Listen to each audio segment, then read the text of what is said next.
Hi everyone, welcome back.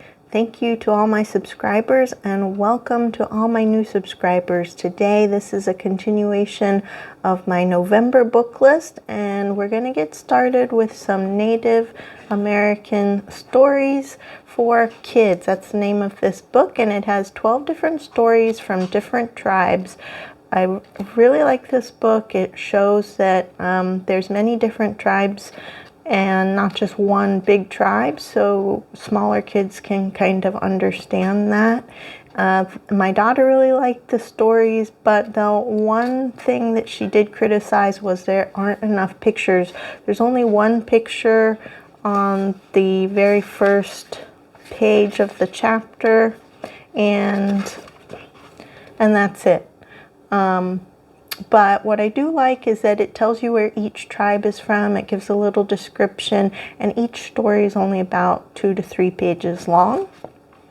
The next book is Grandmother's Dreamcatcher, and I read this as a kid, and if you haven't read this book, it's a nice story about a little girl who visits her grandma, and she has a bad dream, and her grandma makes a dream catcher for her and teaches her about the meaning of the dream catcher.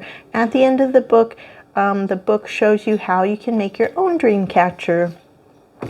The next story is Jingle Dancer, and I really enjoyed this book as a child also. I remembered this book, and it's a really sweet story about a girl who wants to go dance at the powwow, but she doesn't have enough jingles for her dress, and it's a story about how her family and her community and her friends get together and help her collect these jingles for her dress, and then she dances at the powwow for her family and the people that helped her.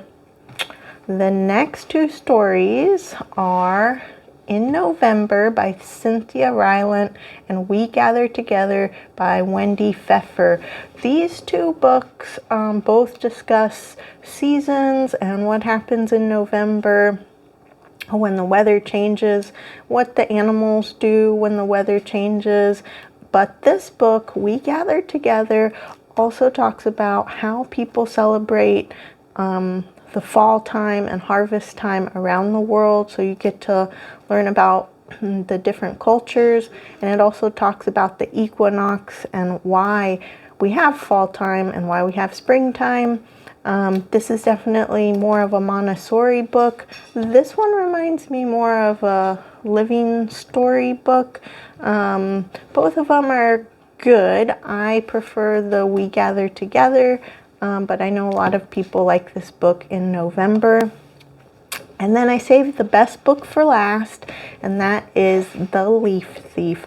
This is a newish book. I believe it was published in 2020 or 2021. I had never heard of it, but it's a really funny little book about a squirrel who thinks that somebody's stealing his leaves, and then he finds out from a wise little bird all about fall and what happens to the leaves in fall. So if you like these books, you can check out my other November book list, because again, this is part 2 of a 2-video series for book lists, for November book lists. Thank you, and I'll see you in the next video.